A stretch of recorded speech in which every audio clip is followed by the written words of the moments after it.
नमस्कार, मैं हूं डॉक्टर शैलेंद्र और आप देख रहे हैं द डॉक्टर शैलेंद्र शो। सच तो सच है, जी लेते हैं सभी मिली जिनको है जिंदगी, जिन्हें याद हम करें मिली उनको है जिंदगी।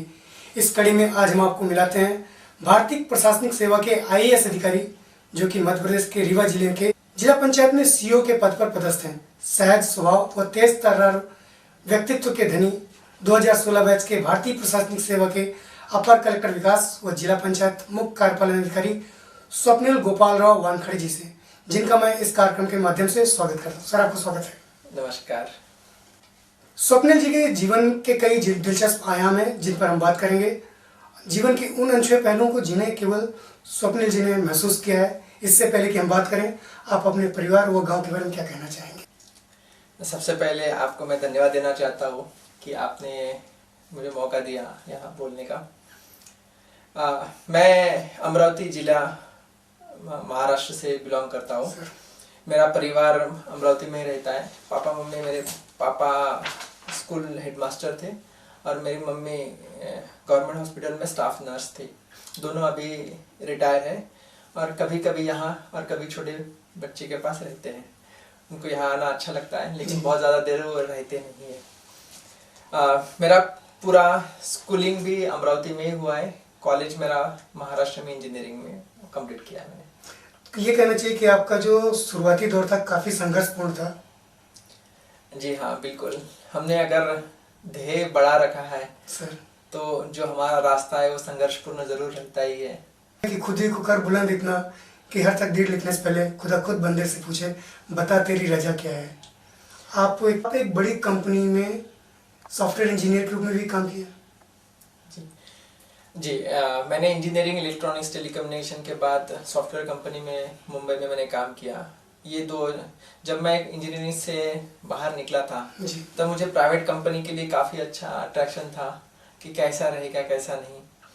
जब मैंने कंपनी ज्वाइन की, सॉफ्टवेयर कंपनी ज्वाइन की, लेकिन ज्वाइन करने के बाद कुछ दिल सा नहीं लगता था कि कैसा करे क्या करे। मुंबई में मैंने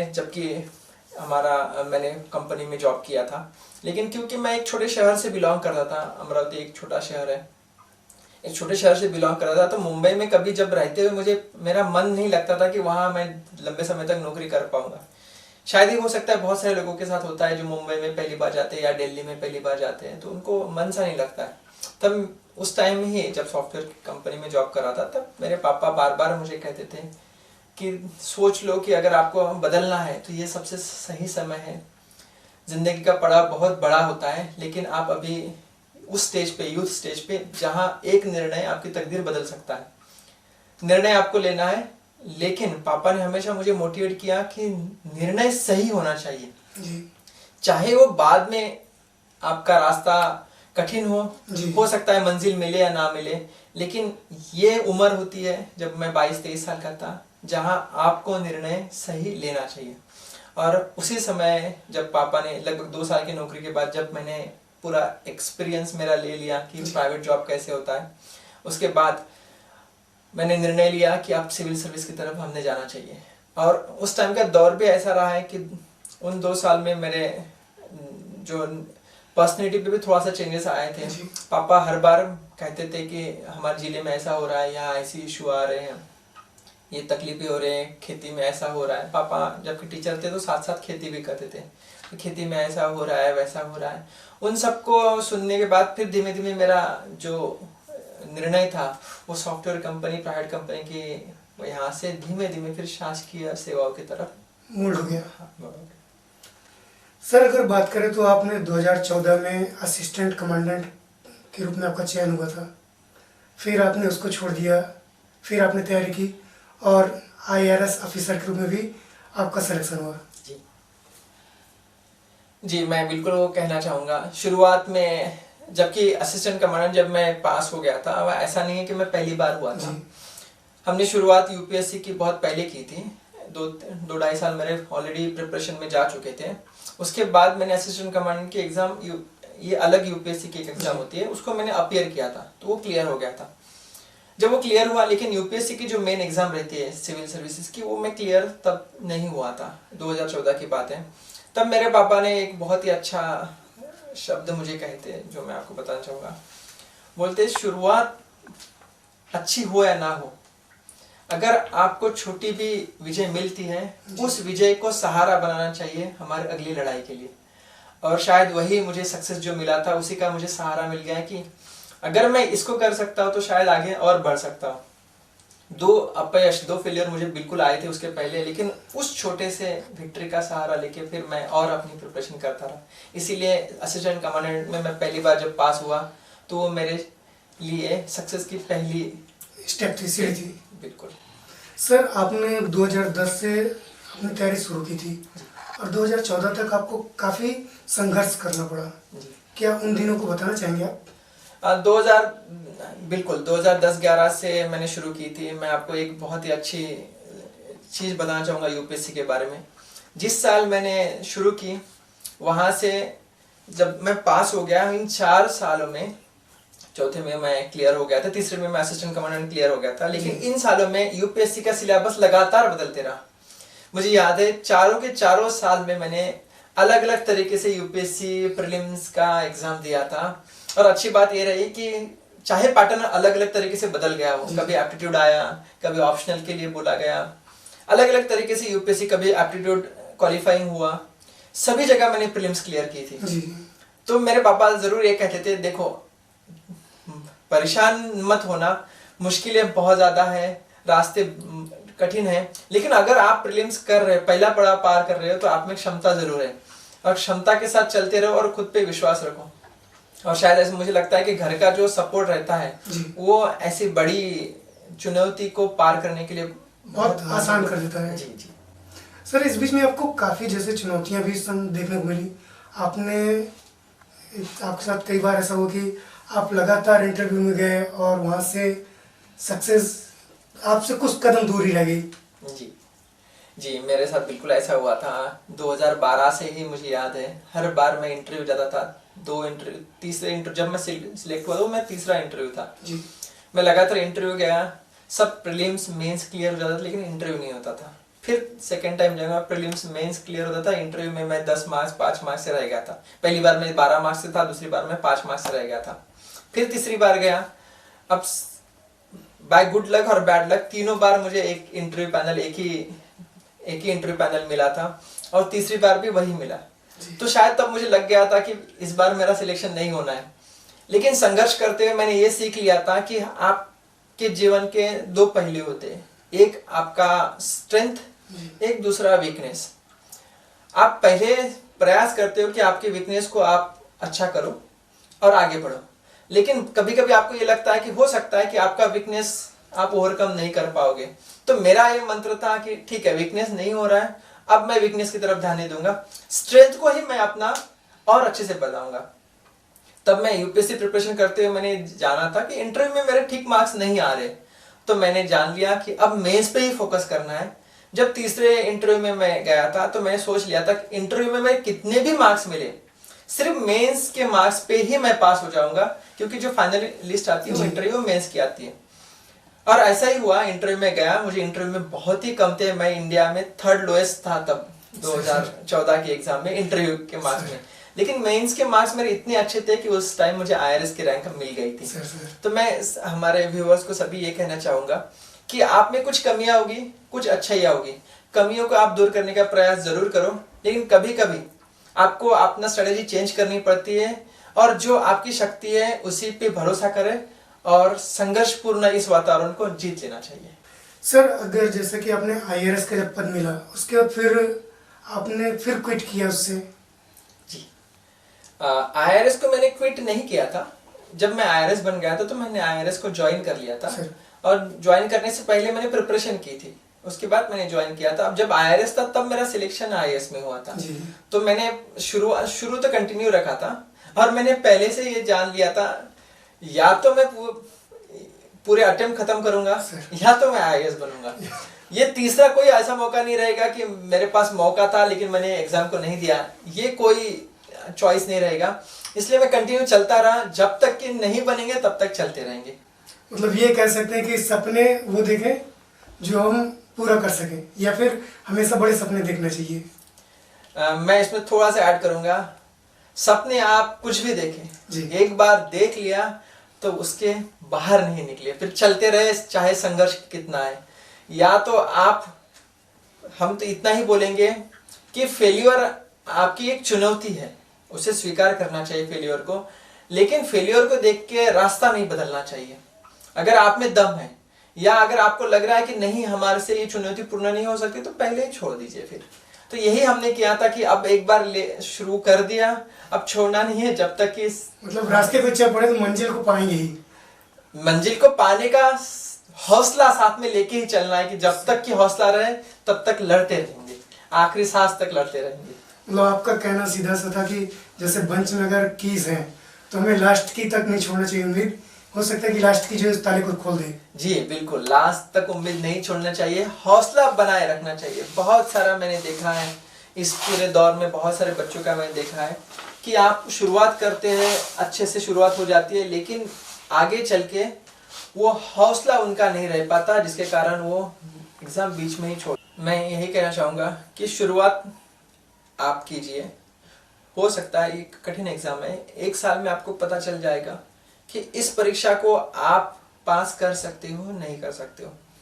अगर आपको लगता है कि हम पास शायद नहीं कर पाएंगे या हमारे एबिलिटी नहीं है, वो आप खुद को जानना है, हम खुद को जान लेते हैं, तो मेरा वहाँ सीधा सीधा जवाब रहेगा कि आप एक साल के बाद अपना दूसरा रास्ता चुन लीजिए, क्योंकि समय बर्बाद करने का कोई उसमें औचित्य नहीं है। लेकिन अगर आपको लग रहा है, आप एक साल के बाद आपने जान लिया सिलेबस इतना है, पढ़ाई इतनी हुई है, इतना इतना ऐसा है, मेरा इतना कैपेबिलिटी क्या है, एक बार आपने उस कैपेबिलिटी को जान लिया, तो फिर मेरा कहना है कि जब तक कि आपको सफलता ना मिले फिर आपको उसे नहीं छोड़ना है, आपको निरंतर चलते रहना है। मैं आपको जैसे पहले भी बता चुका हूँ कि IRS मुझे मिल गया था। IRS के पहले भी मैंने ये ठान ली थी, प्रीलिम्स मेंस पास होता था, इंटरव्यू तक पहुंचता था, इंटरव्यू भी अच्छा जाता था, कभी नहीं जाता था, लेकिन पास फाइनल लिस्ट में नाम नहीं आ रहा था। तो उसके पहले ही मैंने ठान लिया था कि चाहे कितना भी लंबा सफर मेरा हो, जब तक कि मेरे पूरे अटेम्प्ट खत्म नहीं होते हैं, और या तो अटेम्प्ट खत्म हो गए या तो मेरे सामने IAS लगेगा, दोनों में से एक जो जब तक नहीं मिलेगा तब तक मैं चलता रहूंगा। और मैं सभी को यही कहना चाहूंगा, जो भी हमारे व्यूअर हैं आप सभी को यही कहना चाहूंगा, आप सोच लीजिए, समझ लीजिए, ठान लीजिए, आपका सपना है, चुनौती बड़ी होगी, जितना बड़ा सपना होगा उतना बड़ी चुनौती होगी, उतने बड़े ही आपके बीच में कठिनाई होगी। लेकिन अगर आपने एक बार ठान लिया तो ना रास्ते को छोड़ना है, ना चुनौती से डरना है, चलते जाना है, एक दिन विजय आपकी। जी सर, आपने इसकी तैयारी क्या अपने गांव में ही की या फिर अपने गांव से बाहर निकलकर? शुरुआत में तो मैंने सोचा था कि हम वहाँ, मैं अमरावती से तैयारी करना चाहता था, मेरे होम सिटी से। प्रीलिम्स तक मैंने किया, अभी प्रीलिम्स भी मेरी निकली, लेकिन उसके बाद मुझे पता चला कि मेंस आंसर राइटिंग जो होती है, जो लेंदी आंसर राइटिंग होती है, उसकी प्रैक्टिस जरूरी होती है। तो मैं फिर दिल्ली गया था मेंस आंसर राइटिंग के लिए, और मेंस आंसर राइटिंग की प्रैक्टिस मैंने जरूर की थी। और मैं हमेशा रहता मेरे घर में था पैसे बचाने के लिए। पापा मेरे हेडमास्टर थे, बहुत ज़्यादा वो भी नहीं कर पाते थे, तो प्रीलिम्स टू मेंस के समय में, इन 3 महीने का ये कार्यकाल होता है, उस टाइम में मैं वहाँ दिल्ली रहता था, मेंस की प्रैक्टिस करता था और फिर वापस आ जाता था, फिर मैं घर पे अपनी आगे की तैयारी करता था। तो मैं कहना चाहूँगा कि दोनों साइड मैंने किया है, बाहर भी और घर में भी। सर, जब आप पहली बार घर से बाहर निकले तब आपने कैसा महसूस किया? जब हम घर से बाहर निकले थे, मुझे अभी भी वो दिन याद है, जब दिवाली के जस्ट बाद मैं घर से बाहर निकला था। जॉब छोड़ने का वो समय था कि जॉब छोड़ा जाए नहीं छोड़ा जाए। लगभग 6-8 महीने तक लगातार इसका मंथन चलता रहा कि जॉब के साथ प्रिपेयर किया जाए, जॉब छोड़ के। इस दौरान मैंने सिलेबस को देखा और आखिरी में जब डिसीजन लिया कि अब हमें जॉब छोड़ना पड़ेगा, अब मुझे कंपनी छोड़ के अब प्रिपरेशन पूरी तरह करना पड़ेगा, तो मुझे तब याद है कि हमें रास्ता तो बहुत मुश्किल है, पता नहीं कि आगे मुझे यश मिलेगा, सक्सेस मिलेगा या नहीं मिलेगा। लेकिन जब निकला था तब मन में डर था, लेकिन साथ में हौसला था।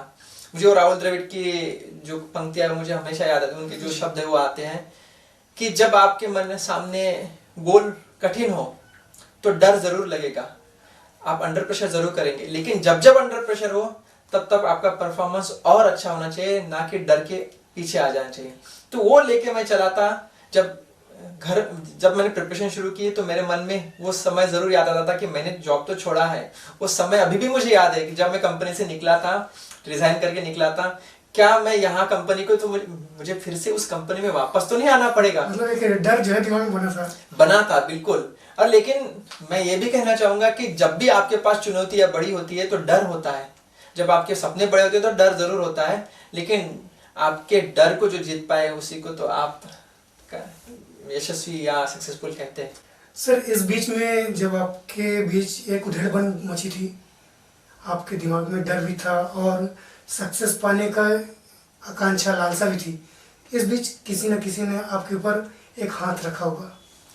जी बिल्कुल, एक आपका बिल्कुल सही कहना है। जब आप कठिन समय से जाते हो, कठिन चुनौतियां आपके सामने आती है, तो आपके साथ आपके दोस्त या आपके जो परिवार वाले हैं वही आपके साथ में जनरली रहते हैं। मेरे साथ भी मेरे दोस्त और मेरे परिवार वाले थे। दोस्तों ने हमेशा, जो मेरे क्लोज दोस्त थे उन्होंने हमेशा मेरा सपोर्ट किया है कि आप चलते रहो, अगर पैसे की भी ज़रूरत पड़ेगी तो हम दे देंगे। और इमोशनल भी सपोर्ट, कोई बात नहीं, पहला अटेम्प्ट था, सबके साथ होता है, इंडिया में इतने सारे लोग देते हैं। लेकिन साथ में मैं कहना चाहूँगा पापा और मम्मी का सपोर्ट, मेरे भाई का सपोर्ट बहुत ही अच्छा रहा है। ये तीनों ने हमेशा एक शब्द, जब भी मैं फेलियर होता था तो ऐसा कभी नहीं कहा उन्होंने कि देखो टीवी पे आता था, रिजल्ट आता था कि ये आईएएस बन गए, वो आईएएस बन गए, या आजू बाजू कोई आईएएस बन गया, तो कभी उन्होंने ये नहीं कहा कि देखो ये बन गया लेकिन तुम नहीं बने, अभी तक 2 साल से कर रहे हो, 3 साल से कर रहे हो। तो ये वो जो इमोशनल सपोर्ट था, वो मैं कहूँगा वो मेरा सोर्स ऑफ स्ट्रेंथ था, सोर्स ऑफ इंस्पिरेशन था। सर ऐसा भी है कि जब जहाँ से आप बिलोंग करते हैं उस जिले में सेकंड ग्रेड अधिकारी नहीं थे कोई? जी नहीं, मैं ऐसा नहीं कहना चाहूँगा। मैं ये ज़रूर कहना चाहूँगा कि जहाँ से मैं आया हूँ उसमें मेरे पापा टीचर थे, हेडमास्टर थे, मेरी मम्मी स्टाफ नर्स थी, और मेरे पूरे परिवार में, परिवारजनों में, मेरे रिश्तेदारों में कोई भी ऐसा व्यक्ति नहीं था जो क्लास 2 ऑफिसर भी रहा हो। और किसी को ये नहीं पता था कि एमपीएससी माने स्टेट सिविल सर्विस भी कैसे देना है, यूपीएससी तो बहुत दूर की बात थी। तो ये जरूर था कि हमारे इसमें कभी ऐसा नहीं रहा। मुझे अभी भी याद है जब मैंने यूपीएससी का फॉर्म जब भरा था तो मुझे एग्जैक्टली पता नहीं था कि ऑप्शनल कौन से ले सकते हैं और कौन से नहीं ले सकते। वहां से हमारी शुरुआत हुई थी। तो क्लास 2 के ऑफिसर का तो मैंने क्लास 2 के ऑफिसर सिर्फ और सिर्फ जब हम जन्म मृत्यु प्रमाण पत्र निकालने के लिए तब जाते थे, तब मैंने वो तहसील में जाके देखा था कि तहसीलदार कैसे होते हैं। बाकी कोई नाता तो कभी पढ़ा भी नहीं था। कलेक्टर को तो मैंने कभी देखा ही नहीं था जब तक मेरा सिलेक्शन नहीं हुआ था। सर अगर हम बात करें आपके पहले सिलेक्शन की, जब आप असिस्टेंट कमांडेंट बने तब आपको कैसा अनुभव हुआ? जब असिस्टेंट कमांडेंट बना तब ये मेरे लिए पहली जीत थी। ये चाहे बड़ी जीत नहीं थी, ना ही मैं मंजिल तक पहुंचा था, लेकिन छोटी जीत मुझे बहुत ज़्यादा कॉन्फिडेंस दे गया कि हम जीत सकते हैं, मैं जीत सकता हूँ। ये कॉन्फिडेंस मुझे दिया था और उसका सहारा मुझे अगली एग्जाम्स के लिए हुआ। असिस्टेंट कमांडेंट मेरी पहली जीत थी। उसके बाद मुझे आईआरएस मिला, उसके बाद मुझे आईएएस मिला। मैं यहाँ ये कहना चाहूँगा, जो भी छोटी जीत हो, चाहे टेस्ट सीरीज में अगर आप अच्छा नंबर लाते हैं, उस जीत को आपके जो रास्ते का सहारा बनाना चाहिए और उस जीत का ही सपोर्ट लेना चाहिए आगे की जीत के लिए। सर आप इस जीत का जो श्रेय है किसको देना चाहेंगे? इस जीत का श्रेय मेरे परिवार वालों के लिए। और ये दो लड़ाइयाँ थी। एक तो है सिविल सर्विस यूपीएससी आईआरएस बनने के पहले तक का सफर, एक आईआरएस बनने के बाद का सफर। तब मेरी लाइफ में मेरी वाइफ नहीं थी सर। हमारी जो अर्धांगिनी है वो आईआरएस, तब मैं आईएएस नहीं बना था। आईआरएस भी बनना शायद मुझे लग रहा था, इंटरव्यू हो चुका था, तब हमारी पहचान हुई थी। तो वहां से अभी तक का जो सफर था वो मेरा सोर्स ऑफ इंस्पिरेशन मेरी वाइफ प्लस मेरी फैमिली रहे। और जो सिलेक्शन का दौर था उस समय का जो मेरा सोर्स ऑफ इंस्पिरेशन रहा है वो मेरे परिवारजन रहे हैं, मेरे पापा और मेरे मम्मी स्पेशली। और सबसे बड़ा मेरे पे किसी ने सपोर्ट किया है और हमेशा विश्वास दिखाया है तो मेरे पापा है। हमेशा ही उन्होंने कहा है कि प्रयास करते रहो, जीतोगे जरूर, हारना, रुकना नहीं, हारना के कभी उन्होंने शब्द नहीं उपयोग किया। रुको मत, चलते रहो, हम तुम्हारे साथ हैं। और हमेशा फेल्योर के बाद सबसे डर हमें लगता है कि कौन क्या कहेगा, सबसे पहले लगता है कि परिवार वाले क्या जी, कहेंगे। जी। तो मुझे अभी भी याद है जब मेरा पहला फेलियर हुआ था तो पापा मेरे से सीधा रिजल्ट पूछने नहीं आए। उनको पता है कि अगर बताएंगे पास हो गया तो बता देंगे, नहीं पास हुआ तो नहीं बताएंगे। बस सीधा पूछने आए कि अगला एग्जाम डेट कब है। जी। तो मेरे को वो हौसला मिल गया कि पापा चाहते हैं कि कंटिन्यू करे, कोई दिक्कत नहीं है, फेल हुआ तो हुआ, उनको समझ में आ गया कि फेल हुआ। उसके बाद में जब भी सेकंड टाइम में भी जब हुआ तब पापा ने मुझे कुछ नहीं बोला, कोई दिक्कत नहीं, चलते रहो।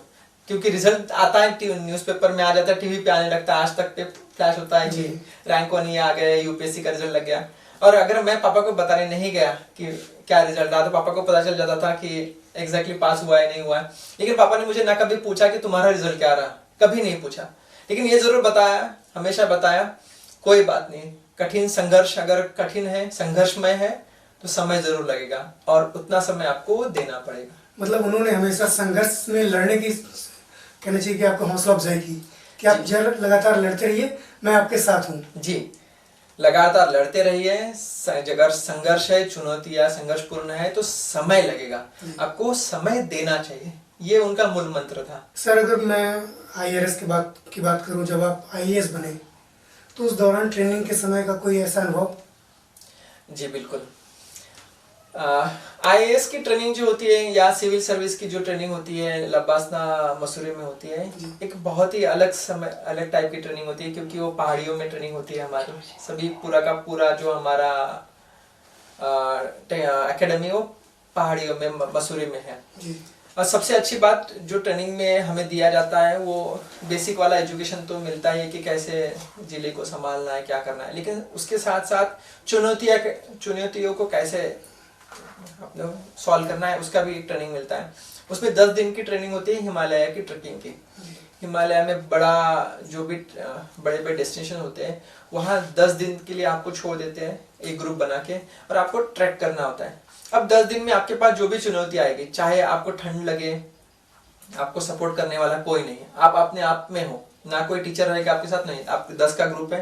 टीम कैसे बनाओगे, टीम के साथ कैसे चलोगे, चुनौती आएगी उसको कैसे करोगे, ठंडी आएगी, मुश्किल आएगी, जो भी आए वो आप सबको सॉल्व करना है। तो ये ट्रेनिंग का हमारा पार्ट होता था, एक एक्साइटिंग पार्ट हमेशा रहा है ट्रेनिंग में। और ट्रेनिंग में जो भी हम सीखते हैं उसका जब हम फील्ड में आते हैं उसमें काफ़ी ज़्यादा सहयोग हमें मिलता है। तो कोई ऐसा यादगार टास्क? यादगार टास्क मैंने ट्रेकिंग का ही बताया है। सबसे अच्छा वही होता है कि आपको पहाड़ों पे चढ़ना है, उसी में आपकी स्ट्रेंथ होती है, उसी में आपकी वीकनेस होती है। चढ़ पाते हो नहीं चढ़ पाते हो, लेकिन जब आप ऊपर चढ़ जाते हो तब आपको जो खुशी का एहसास होता है, तो वो सिंबलाइज करता है कि कोई भी टास्क शायद आपको शुरुआत में मुश्किल लग सकता है, लेकिन जब आप उसको पूरा कर लेते हो तब आपको खुशियाँ भी मिलती है और एक सेटिस्फेक्शन मिलता है कि आप सब कुछ कर सकते हो। सर इसके बाद आपने कैरियर निर्माण को लेकर के काफ़ी कुछ काम किया है, उस पर क्या कहना चाहेंगे? जी, जब मैं इंटरव्यू दे रहा था लगातार तब मैं ये जान चुका था कि बहुत सारे स्टूडेंट जो है वो कुछ छोटी छोटी गलतियां करते हैं, जिनको अगर आप थोड़ा सा ठीक कर लोगे जी तो आसानी से वो क्लियर कर पाएंगे। उदाहरण के लिए जो आंसर राइटिंग होती है मीन्स की, उसमें बेसिक गलतियां रहती है। 10 में से 8 लोग बेसिक गलतियां करते हैं, जो कि मैंने भी पहले अटेम्प्ट में की थी। बेसिक गलतियां, कंटेंट ठीक है, मुझे पूरा याद है, सब कुछ याद है, मैंने पढ़ा है, सब कुछ याद है, लेकिन जो छोटी मोटी गलतियां होती है, एकदम बेसिक सी गलतियां, वो मेरे ध्यान में आई थी, जो उसके मैंने सुधार के मुझे भी अच्छे मार्क्स मिलने लगे। तो वो मैं बच्चों को बताता था कि नहीं, क्या करना चाहिए क्या नहीं। तब मैंने महाराष्ट्र गवर्नमेंट का जो इंस्टीट्यूट था, गवर्नमेंट इंस्टीट्यूट था, उसमें भी मैंने पढ़ाना शुरू किया था। और उसमें जनरली मैं उन्हीं को बताता था कि जिनका सीरियस कैंडिडेट हो। तो ऐसे मैंने बहुत सारे सेमिनार्स भी लिए और हमेशा मैं वीडियो भी जारी करता रहता हूँ, कभी कभी बताते रहता हूँ कि कैसे करना चाहिए, क्या गलती करना नहीं चाहिए और किस तरीके से प्रिपरेशन करना चाहिए। सर अब अपनी लीडरशिप को लेकर के आप क्या कहना चाहेंगे? Leadership is always evolving. कोई भी अपने माँ की कोख से लीडर बन के नहीं आता है। Leaders are always made, they are not born. ये हमारे थ्योरी ट्रेनिंग में भी पढ़ी है, मैंने यूपीएससी की पढ़ाई में भी पढ़ी है कि लीडर को हमेशा खुद को डेवलप करना पड़ता है। दूसरी बात, जिस तरीके से प्रशासन पिछले 20-25 सालों में बदला है, बहुत तेजी से हमने टेक्नोलॉजी आई है, काम करने का तरीका बदला है। तो उस तरीके से जो लीडर होते हैं उनको अपने एम्प्लॉय को भी साथ में लेके उस तरीके से बदलना है। उदाहरण के लिए कोरोना का काल था, उसके पहले हमारी जो मीटिंग होती थी वो हमेशा हॉल में होती थी, लेकिन अब वीडियो कॉन्फ्रेंसिंग का जमाना तत्काल आ गया। अब हमें अपडेट रहना पड़ता है कि सबसे अच्छा वीडियो कॉन्फ्रेंसिंग कैसा करना है, किस तरीके से करना है, क्या गांव में बैठ के वो वीडियो कॉन्फ्रेंसिंग कर पा रहा है, नहीं कर पा रहा है, क्योंकि मीटिंग लेना तो जरूरी है। तो लीडरशिप का एक ये पहलू है कि आप समय के साथ बदले। दूसरा एक लीडरशिप का पहलू ये है कि आप लोगों को कितना समझते हैं। लोगों को समझना इसका मतलब बिल्कुल ये नहीं है कि लोगों पे दबाव करना। लोगों को समझना इसका मतलब ये है कि आपको पहचानना है कौन अच्छा काम करता है, कौन नहीं करता। जो नहीं करता, क्या उसको नहीं आता है या उसकी उम्र ज्यादा है या उसको करना ही नहीं है। एक होता है कि नहीं करना है, तो आपको वो पहचानना है। तो हर व्यक्ति को आपको अलग अलग तरीके से डील करना है। ये एक लीडरशिप की दूसरी अच्छी क्वालिटी होती है। तीसरा लीडरशिप क्वालिटी में नॉलेज बहुत ज्यादा जरूरी है। आप जितना आप पढ़ते हो उतना आपको समझ में आता है। कभी कभी मैं आपको उदाहरण देना चाहूंगा। पहले हमारा शहर कचरा उठाने स्वच्छ बना, जो कचरा उठाने वाली गाड़ी आती थी। फिर हम गांव की तरफ गए, स्वच्छ भारत मिशन आया, उसमें हमने टॉयलेट बनाए गांव में। अब हम कचरा उठाने वाला गांव में शुरू करने वाले हैं। लेकिन सिंपली शासन ने बता दिया कि कचरा उठाने का आप शुरू कर दो। क्या हम शुरू कर पाएंगे? उसके लिए आपको लोगों को समझना पड़ेगा कि लोगों का माइंडसेट क्या है, कचरा वो कहाँ फेंकते हैं। दूसरा, आपको आपके जो कर्मचारी कचरा उठाने वाले लगाएंगे उनको समझना पड़ेगा वो उनका क्या माइंडसेट है। गांव में कचरा उठाने जाएंगे, क्या उनको लोग कुछ तो कहेंगे नहीं, क्योंकि हमारे जो कास्ट सिस्टम पहले से बनी है वो उसी बेसिस पे बनी थी, तो वो बेसिस तो बीच में नहीं आए। तीसरा, आपको ये समझना आता है कि उसके नॉलेज क्या है, मैंने आपको उसको कैसे उसको एग्जीक्यूट करना है। उसके लिए आपको 2 किताबें 3 किताबें पढ़नी पड़ेगी, 4-5 यूट्यूब वीडियो मुझे देखना पड़ेगा, सर्कुलर आए वो देखना पड़ेगा। अगर आप इन सबसे लिंक रहते हो और आप समझते हो कि सिस्टम कैसा चलता है, तो लीडरशिप में ये आपकी लीडरशिप बहुत अच्छी बनती है। तो ये 3 क्वालिटी, लोगों को समझना, सिचुएशन को समझना, समय के साथ बदलना, और सबसे इम्पोर्टेंट बात नॉलेज रखना, आपको एक अच्छा लीडर बनाती है। सर, आप प्रशासनिक सेवा में जब आए तो आपकी पहली पोस्टिंग के बारे में क्या कहना चाहेंगे? कोई एक अनुभव? जी बिल्कुल। सबसे पहली पोस्टिंग मेरी जब IAS बना था तब मेरी होशंगाबाद मध्य प्रदेश में हुई थी। वहाँ नर्मदा जी होशंगाबाद से बहती है, तो नर्मदा किनारे तब माननीय मुख्यमंत्री जी के द्वारा नर्मदा किनारों पे पेड़ पौधे लगाने का एक अच्छा भारत सरकार ने और मध्य प्रदेश शासन ने भी लिया था, एक बहुत अच्छा काम शुरू हुआ था। तब मेरा अनुभव ऐसा था कि हम बोलेंगे तो लोग पौधे लगा देंगे, और मुझे लगा कि बहुत आसान होता है कि पहले बोलना होता है, लोग पौधे ले आएंगे, लोग लगा देंगे, हमारे मॉनिटरिंग करेंगे। लेकिन बाद में हमें पता चला कि जैसा हमें दिखता है ऐसा नहीं है। हमें हर पहलू को मॉनिटर करना होता है कि गड्ढा कब खुदेगा, कितने इंच का खुदेगा, क्या क्या उसमें मटेरियल डालना पड़ेगा, गड्ढा कब खुदना चाहिए, गर्मियों में या बारिश में, कौन समूह की महिलाएं आएगी या गांव के लोग आएंगे। हर छोटी छोटी चीज पहले उसकी स्टडी करना होता है, कितने लोग लगेंगे उसकी स्टडी करना होता है, और उसके बाद ही एग्जीक्यूट करना होता है। तो तब मेरा एक्सपीरियंस, पहली बार मैंने जाना था कि छोटा से छोटा काम भी शासन में ऐसा नहीं है कि आपने बोल दिया और काम हो जाएगा। उसको हर चीज पे मॉनिटरिंग करना होता है, कौन सा लोग क्या काम करेंगे, क्या उनके मॉनिटरिंग पैरामीटर रहेंगे, और किस तरीके से किस तारीख तक कौन से पैरामीटर वो एग्जीक्यूट करेंगे। वो मेरा वहाँ का एक्सपीरियंस आज तक मुझे काम आता है, और शायद हमेशा ही मुझे काम आएगा कि अगर आपको कोई भी काम एग्जीक्यूट कराना है, पहले उसके छोटे छोटे स्टेप्स को समझ लो, उसके बाद एग्जीक्यूट करो। सर, चलते चलते अब हम बात करेंगे आपकी ज़िंदगी के सफ़र के बारे में कि एक सॉफ्टवेयर इंजीनियर से IAS तक का एक सफ़र जो था वो कैसा रहा? ये बहुत ही अच्छा आपका सवाल है।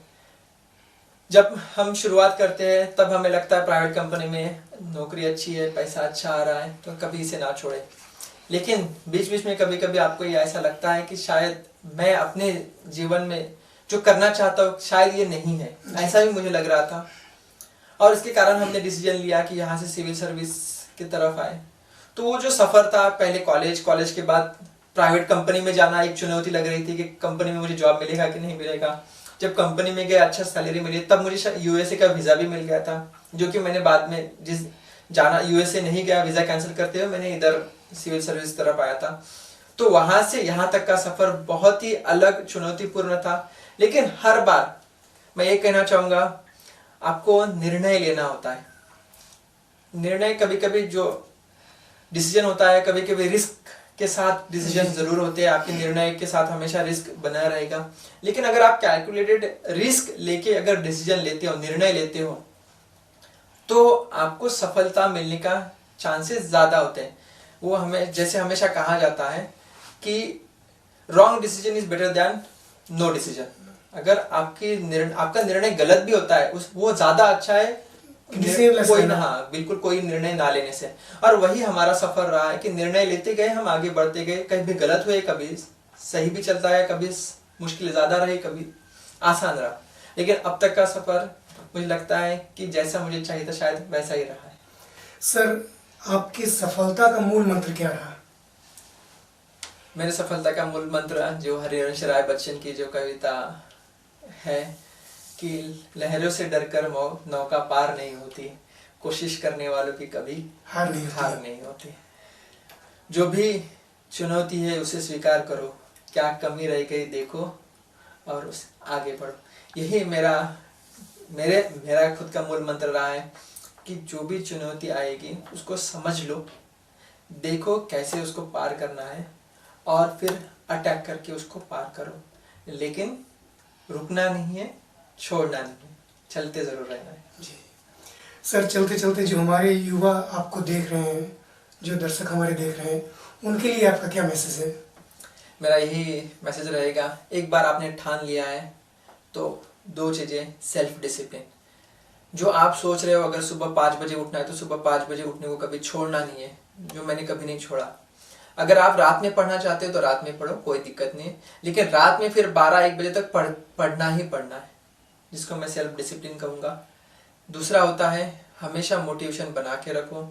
मोटिवेशन के लिए आपका परिवार सोर्स ऑफ इंस्पिरेशन रहेगा, आपके जो नज़दीक के दोस्त हैं वो सोर्स ऑफ इंस्पिरेशन रहेगा। तीसरा, हमेशा पॉजिटिव एटीट्यूड के साथ चलो। पॉजिटिव एटीट्यूड माने ये नहीं होता है कि मैं पढ़ाई कर रहा हूँ तो मैं जीत ही जाऊँगा। पॉजिटिव एटीट्यूड होता है कि जो मुझे चुनौतियाँ आ रही है उसको पॉजिटिवली देखना। उदाहरण के लिए, अगर मैं पढ़ाई एग्जाम के लिए जा रहा हूँ और मेरा एक्सीडेंट हो गया तो पॉजिटिवली मैं ये देखूंगा कि मैंने प्रयास किया, अगली बार और प्रयास करूंगा। ये नहीं कि नहीं मैं पहुंच ही जाता। हमारा पॉजिटिव एटीट्यूड ये होना चाहिए कि हमें प्रयास करना, जो भी चुनौती है उसको पॉजिटिवली सॉल्व करना। आखिरी में, जब तक कि जीतेंगे नहीं तब तक हमें छोड़ना नहीं, जीत के बाद ही छोड़ना। हमारी खुश नसीबी है कि द डॉक्टर शैलेंद्र शो सच तो सच में आज हमारे बीच 2016 बैच के भारतीय प्रशासनिक सेवा के अपर कलेक्टर विकास, जिला पंचायत मुख्य कार्यपालन अधिकारी IAS स्वप्निल गोपाल राव वानखड़े जी ने अपना अमूल्य समय दिया। इसके लिए मैं आप सभी की ओर से धन्यवाद बोलता हूँ। आपका बहुत बहुत धन्यवाद सर। धन्यवाद। जय हिंद, जय भारत। साथियों, सच तो सच है में बस आज इतना ही। कुछ और के साथ आपसे मुलाकातें होती रहेंगी। तब तक के लिए आप हमें इजाजत दीजिए। नमस्कार, आदाब, सत श्री अकाल।